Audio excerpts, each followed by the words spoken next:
المدينة متجذرة تاريخيا، متوجهة عالميا. حديث عن أنسنة المدينة المنورة كما تعاش لا كما توصف. نستقبل معا سعادة المهندس مستر أرون، مدير التصميم في مدينة المعرفة الاقتصادية.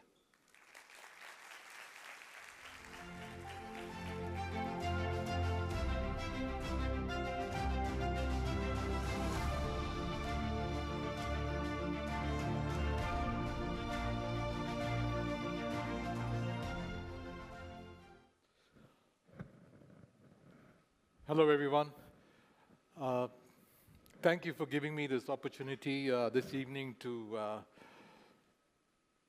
I wouldn't say talk to you, but have a conversation with you. It's a one-way conversation, but it's still a conversation on a topic that is very dear to me, humanization of urban growth, specific to Medina, but also it's a general topic, and how it enhances wellness, like the speaker before was talking, and visitor experience to Medina.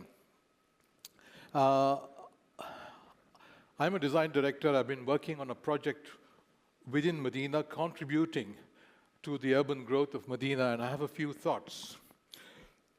I'm not really here to give a grand message to build the tallest building in the world, or the grandest building in the world. These projects, as you know, are being built.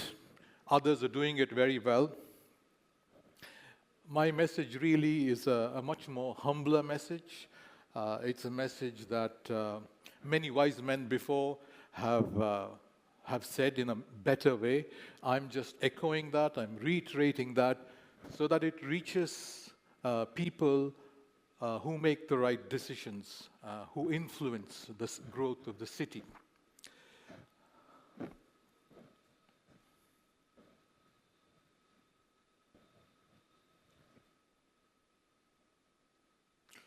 I'm struggling with,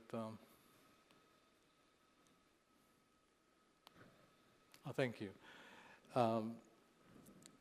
Medina really has a history and is rooted in culture, and also has been blessed with nature, mountains, wadis.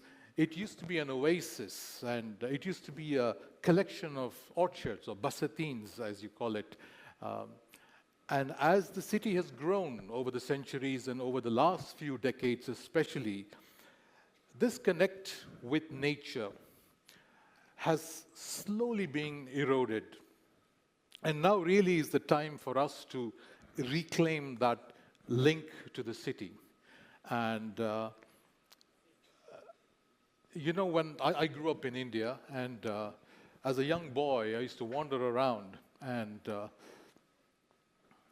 wander in the neighborhood, and there was a staircase going up to the neighbor's house, and underneath the staircase, it was shuttered up. And I opened the shutter as a young boy, and there were two people living underneath the staircase. They welcomed me inside, and it was a whole new world for me as a boy. They had humanized that space under the staircase. That remains in my mind as an architect now, because if someone can humanize a space under the staircase, why are we struggling to humanize and scale this to a city level? We are right now creating urban corridors, urban growth that is quite brutal. It doesn't feel human. But I think there is hope in hand, and we are at a crossroads where we either take this road that creates Medina into any other city, or we take this road which takes Medina, it modernizes Medina in a way without losing its culture, without losing its city. The Medina Development Authority, I've been working with them as well, and they've been doing a great job. There are many initiatives from MDA. One such initiative is the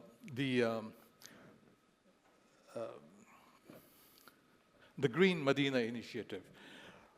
As part of the initiative, they are having this grand plan of creating a cohesive, connected green network within Medina. The shining example of this is really Wadi al-Aqiq. I think the next speaker is going to speak about it as well. But I visit Wadi al-Aqiq very often, and it creates this communal hub for people of all ages, from children to people who want exercise, for old people who are exchanging ideas, families coming together to have a picnic. That's the kind of place Medina requires. I spoke about the space underneath the staircase and how it's humanized. Such places humanizes at a city level. And as part of the Vision 2030 Pilgrim program, we are expecting more than 30 million visitors coming into Medina in the next 5 years. Where do we house them? How do we increase the visitor experience for so many people from across the world with different backgrounds and different age groups as well? A lot of old people come into Medina. So these are the questions in mind when we were designing the city district within Medina. And the answer to that really lies with not grand buildings, not big grand gestures, but it's just good quality public realm that holds the city together.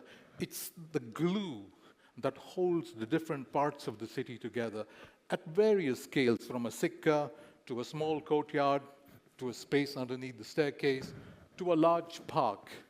I think the focus should be towards creating that. It's really the operating system for a city. If it fails, everything just crumbles, falls apart. The next step, of course, is to move away from cars by investing in public transportation. I think Medina Development Authority are doing that. They're building a BRT line. I believe they used to have a grand plan for having a metro, but I think it's been postponed, if not cancelled. But the BRT is still on. There's an expansion of the airport. The Haramain station is built. We, from our city point of view, we are adding to that. And a transit-oriented development must be a focus. Parks and open spaces on one side, people moving on the other side. These will humanize the city much more than grand buildings. So this is the path that I feel and we feel as we were designing the city district is the path we need to take to improve the city and take it forward and modernize Medina without losing its identity, without losing its roots. And the message of Medina, maybe 2,000 years ago, should be the same message that it is delivering for the people who are coming and visiting us. You see, that red space there, that's 7 square kilometers. This is what we are doing over the last 4 years. And we want to be confidently part of the Medina story, not away from it, not distant from it. We are Medina. If these are the different visitor attractions of Medina, we want to add to that. We want to be part of the tourist map of Medina. We have the central mosque and the Kuba expansion, the wadis, and the various 140-plus tourism destinations that is being planned by the authorities. We want to be adding to that.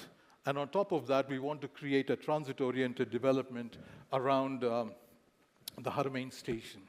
I'm not sure how many architects are there here today, but I think they will probably appreciate some of the work that we've been doing. And the way we've approached it is really what I was telling you before about Medina being a collection of basatines. This is really a collection of parks and open spaces that hold the city district together. Imagine if this principle is applied to the whole city. You'll be able to make Medina a very walkable city like London or Paris or any other great European cities. Medina has great weather for 8 months. It's only 4 months where it needs a bit of help in terms of shading. So it's a very humble approach. Within this, there are opportunities to do grand gestures, grand buildings, And also, we want to create a polycentric city. The focus is not on one city district, but the density is spread out, so the pressure of the city is also spread out and distributed, and value is distributed. It's a people-centric place. Once you start focusing on open spaces and parks, the focus is away from cars. It's people first. And you connect them all together to create a city district. This is at a city district level, but this can translate to the wider city as well.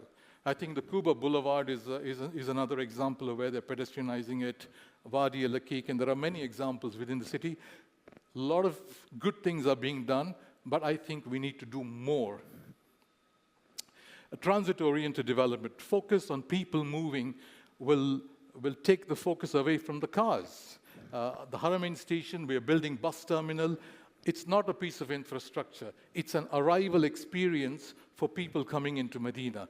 These are the pieces of the puzzle within the city that we need to solve to take Medina forward as a modern city, but rooted in its history and culture. And we also need to create these new destinations. We have the old destinations, we are looking after it, but how do we create new destinations? This is one example where we're creating a Medina walk next to the Haramain station, where we have a 750-meter-long souk-like environment with an interpretation of a modern mosque. This is the walk. It's very walkable, and it's commercially put together as a bunch of hotels and residential projects, but at the heart of it, it is rooted in culture. It's rooted with masjids and the museums, and even this walk is really an open-air museum with all the cultural aspects of Medina showcased for the visitors. This is the human-level experience through the souk, and really the message is growth is important, but it has to be an inclusive growth.